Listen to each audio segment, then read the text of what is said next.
Drake is chasing ravens over there. They're still there, you know, still a whole flock in there, like seemingly foraging something on the meadow, but there's nothing really. But I like how Drake was chasing them. I think they're playing with him a little bit. Wow, look at that. See that? So many of them. Wow. Draco. Oh, okay. Draco. Fujeto. Ah, good boy. Good boy. Okay, so he did found something. Tak, good boy. And that something is a bone. Check that out. So there was something. But see how he dropped it? That was awesome, man. Well done, Drake. Well done. Good boy. That's a good boy. That was amazing, man. That was really, really something. Buddy, I'm proud of you. I'm proud of you. That's awesome. Wow. So there has to be a carcass, right? There gotta be one. If there is a bone, I found it weird. I really did found it weird because like that whatever that is there by the gamekeeper's throw there, I wasn't convinced that so many ravens are interested in that, you know? It's just a bunch of like a pile of carbs with some vegetables, you know? It's like, what? I mean, they might munch on it, but it's not something you would find in any way interesting as a raven, in my opinion. Although there, as I said in the previous videos, they are omnivores and opportunistic, but that I found it weird. And I don't know where Drake found this bone, but I think they must have brought it in, probably, and they were foraging on it. But there's just gotta be a carcass somewhere around here. Somewhere there is a dead body of that was a huge bone though. So, and I think it was much larger than a roe deer's bone, because it was really if you've seen the joint, that was pretty massive. That was like pretty big. So my guess is that there is an actual deer, like European deer, somewhere. And all those ravens, I mean, there are at least 20 of them. By the way, one flew over there and I think it picked the bone.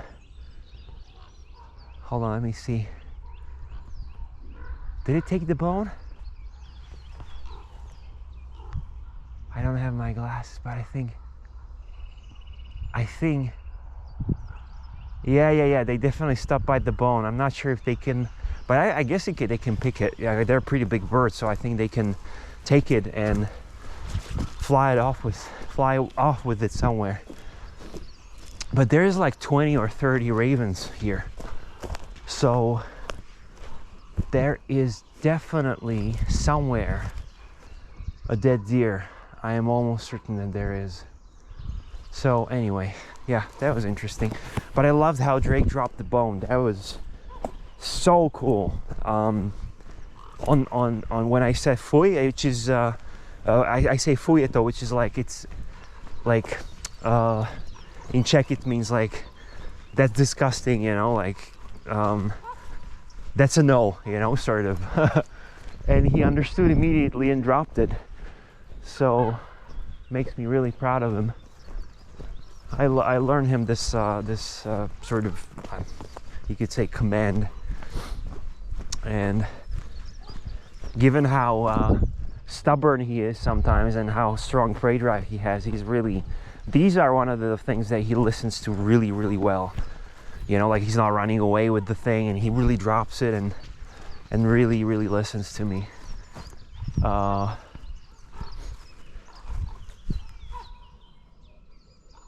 So that was pretty cool. Wow, look at those black thorns.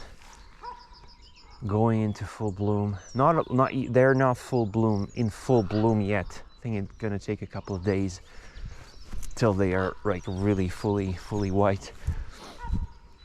Same goes for all these wild cherries here. They're gonna be also in full bloom in a couple of days. But yeah, there's gotta be a... I've never seen this many ravens here at this particular time. Veiku, tady jdeme, jo?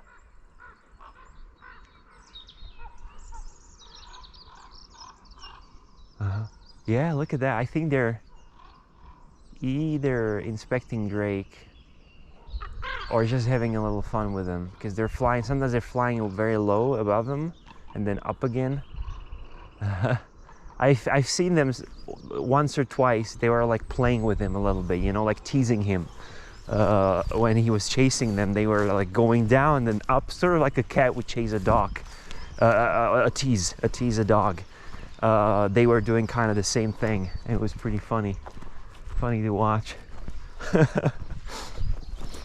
Oh, that over there we have the blackcap singing.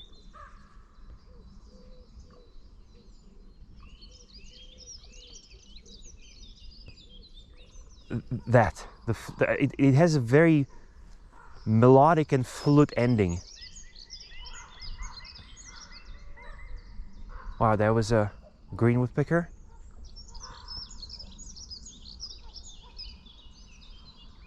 That there, the flute, that was the blackcap. Right here, the high pitch, it's not as melodic, it's more chaotic. That is the dunnock, Prunella modularis, the one with the very, very interesting and very spicy, so to speak, breeding habits I've talked about in one of those videos. It has those, you know, polygyandric systems, and they're cheating on each other quite a lot, and you know, it's very interesting behavior. Sort of 50 shades of gray in the animal in the bird kingdom. Although they're not doing any like BDSM or any of that, but although the male is pecking the cloaca of the female to get the sperm out, so that is kind of like, it's kind of hardcore, right? In a way.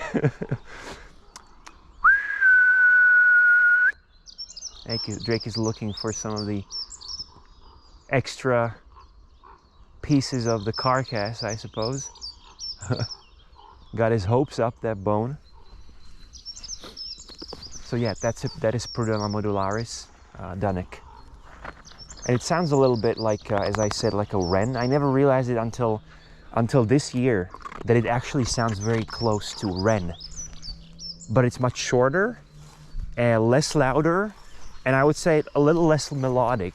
It's kind of like, really, before I realized it's kind of similar to the wren song, I was always kind of saying that it sounds like nothing else, and when you don't know what you're hearing, you know it's a dunnock, you know, because it's so hard to sort of pinpoint what the song is about, because it's not really about anything. It doesn't have a specific motive to it, and it's sort of like very, very like, you know, one of those or very early AI generated images that looked like something, and you could totally say, oh, this looks like something, but it was nothing specific. And those were like images like what you see if you have a stroke or something, right? It's like there are images that are familiar and things and items that are familiar, but they're not what you think they are. And the whole image looks familiar, but it's just a bunch of gibberish and it doesn't make any sense. So the song is kind of like it, you know. It's like, to me, it doesn't have a really specific sort of like a part that you could remember, and I actually agreed on that with a couple of other birders and ornithologists, that they think the same thing. But this year Driku, poď, tak ideme. Poď. This year, I actually realized, oh yeah, it sounds like a wren actually. Like a wren that is maybe a little faster, more chaotic, shorter, and less loud. So that's that. Good boy. So yeah, that's that. So that's dunnock, and a way to remember its song. So the blackcap, by the way, I'm sure we're gonna hear it multiple times again in a better sort of acoustic scenario, because mostly when I draw your attention to it, it was kind of in the distance, or it was like overlaid with other songs. We're gonna hear it again for sure, but very specific part to it is the flute-like ending at the end. In the beginning, it's kind of like slightly chaotic, but then it ends on a very, very melodic, very bright, noted, very clear flute-like end, you know? So it goes like, you know, something like this, let's say. But yeah, we're gonna hear it again for sure. And one of the things that you're gonna know there's a blackcap nearby is one of the things that I'm sure you've heard thousand times, is their alarm call kind of sounds like if you have two stones and you hit them against each other. Hold on. So when you hear that kind of sound, and if I would see two stones here, I would totally show you what I mean. But like if you hit two stones against each other, like a small pebbles, that's probably the better word for it, rather than giant stones. Like imagine two pebbles and you're hitting one against each other. For instance, when you're on the riverbank and there are these sort of smooth pebbles and you take them and you hit them against each other, that's how the alarm call of a blackcap sounds like. So when you hear this sound coming out from, there's a song thrush there repeating. So when you hear that sound from a shrubs or from the undergrowth, you know, oh, that's a blackcap. And there are multiple alarm calls of multiple different birds that has this like sort of like how do you call that sound? You know, like it sounds mechanical almost. And multiple birds do that kind of alarm call, but none of those alarm calls sounds like two pebbles hitting each other. That's just the blackcap, as far as I'm aware. So that's a surefire way to know, oh, we've got a blackcap here. So yeah.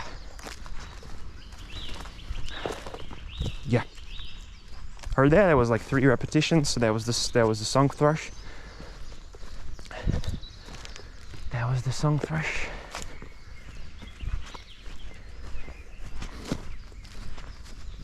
And yeah, it's supposed to get very, very warm these upcoming days. About 25 degrees throughout the day, which is a lot for April.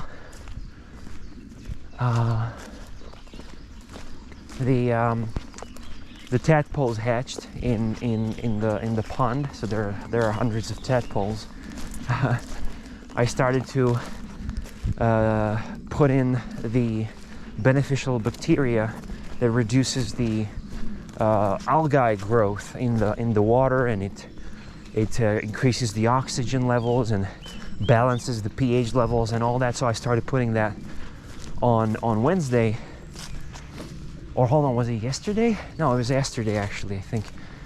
Thursday, yeah. Yeah, it was yesterday. So yeah, so the season's on. Oh, that's the blackcap. You heard that?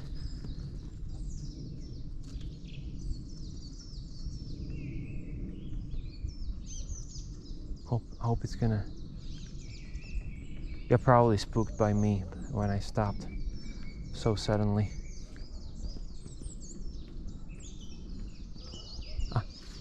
it's probably changed positions because I'm hearing it from over there. Well, let's keep walking.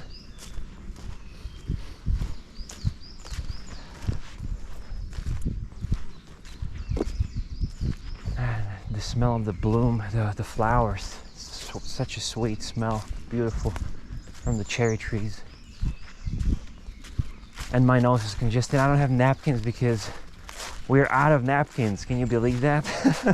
So I have no napkin to put in my pocket anymore. So I would love to take a deep breath in, but unfortunately my nose is congested yet again.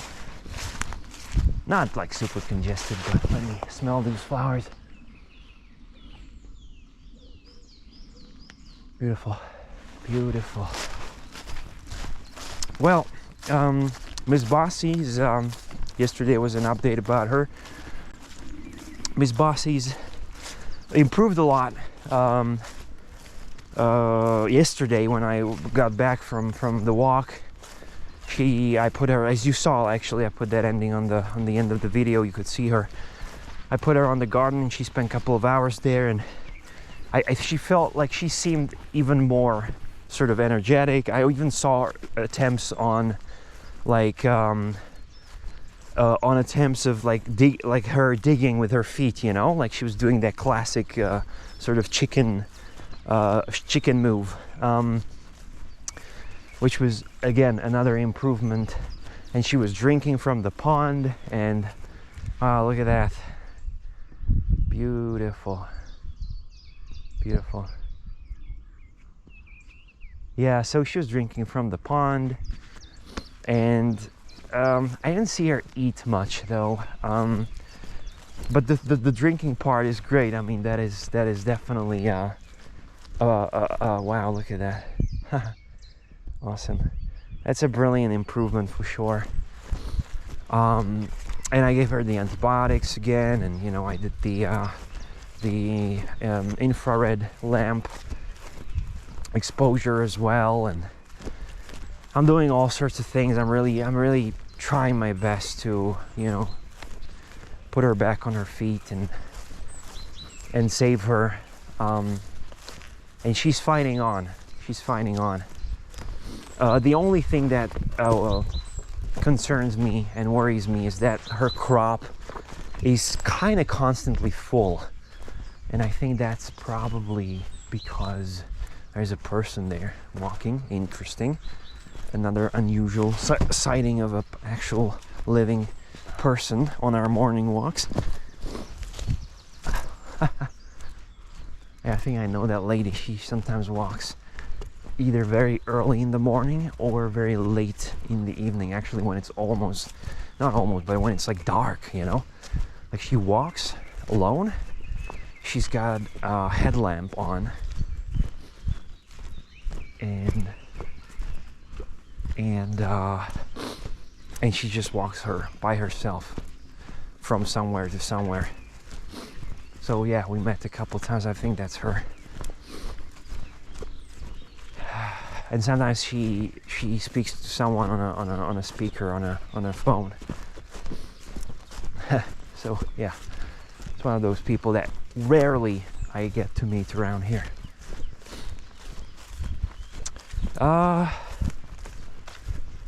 What was I saying? Oh, yeah. Well, her crop is full. Pretty much constantly, whenever I check it and try to feel it under her feathers, it's still full, you know, and kind of like soft, squishy, you know.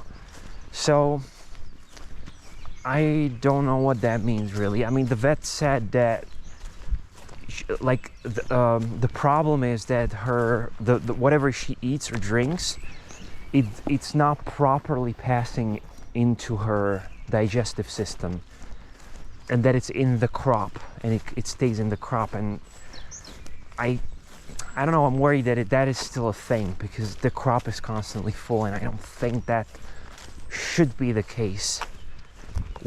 Like when you have a healthy chicken, whenever I check crops of the other chickens in the morning, they're empty, you know, because everything gets processed throughout the night, but her crop is full. But I keep force feeding her like about 10 milliliters of the special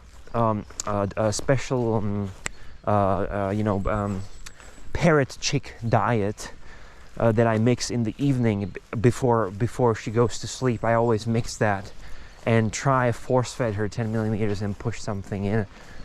Apparently, but I'm not sure if you can hear it, but there's a firecrest, Regulus ignicapilla, singing. It's very, very, very quiet. I think I probably even see it. Like on one of those little small trees up there. Not sure if it's, no, it looked like a tit. Yeah, but there was a, yeah, it's singing and calling, but it's like very, very quiet. It's such a tiny bird, and it's so high frequency that it's very challenging to hear it. I mean, especially when it's on camera like that, I think it would have to be really close for you to hear it, and you would have to be here personally to pick it up. But yeah, there was Regulus ignicapilla, the smallest bird in Europe. And yeah, probably one of the smallest birds in the whole world too. I mean, of course, hummingbirds and the likes of them are way smaller, but they're not that far off. So yeah, that's the problem, that that her crop is constantly full, which it should not be, I think, because again, when I check the other girls, I call them girls, by the way. When you check, and I check the crops of the other girls from the flock, it's empty in the morning. You know, like you don't feel anything but the neck and nothing really. But Miss Bossy, she's got this, like, it's like a balloon filled with water that's under her neck, sort of, or below it. So that worries me. But she does drink on her own, which to me, if nothing gets processed from her crop, that would seem to me like she wouldn't drink, right? She wouldn't try and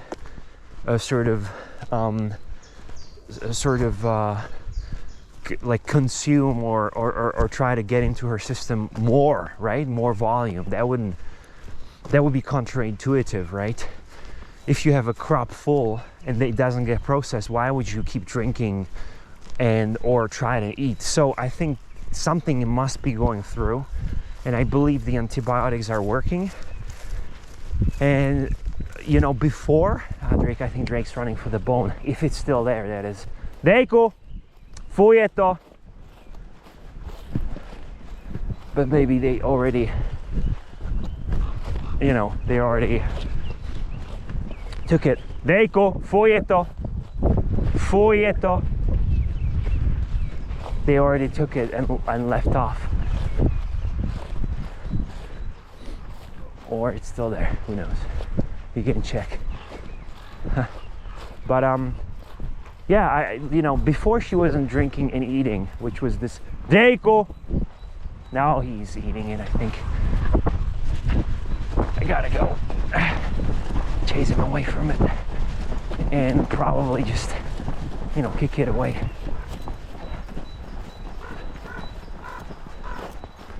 Yeah, he was, of course, he was chewing on it. Hey guys, don't you want to take it home with you? Drake's gonna keep coming back to it. Yeah, it's relatively fresh, but look how big it is, man. That is a giant. Look at how big it is compared to my feet, and my feet's quite big, so that's a big joint there. So I don't know what it is, but to me it seems like it's fresh too. It's like, you know, red, like Yeah, it's a fresh bone for sure. You can see the blood cells in the marrow and all that. Well, let's hope Drake's not gonna. You know what I could do? I know, let's leave it there. I think some fox or something will take it and eat it and chew on it before Drake does. Drake, goodbye, Dana.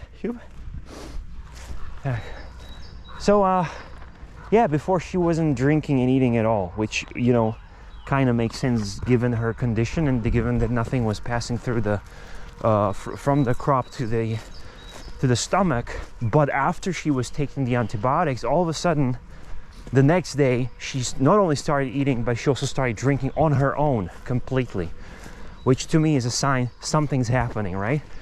And frankly, if she wouldn't be absorbing and getting any of that food and water, she hasn't eaten on her own since Saturday. It's gonna be a week, right? And a bird would not survive a week without food and water, you know, especially when she already sort of burned most of her muscles and most of her fat reserves. There's nothing to live from pretty much, right? So something must be going into her system and something must be getting absorbed. I'm just gonna check what Drake's got there. What is it, Drake?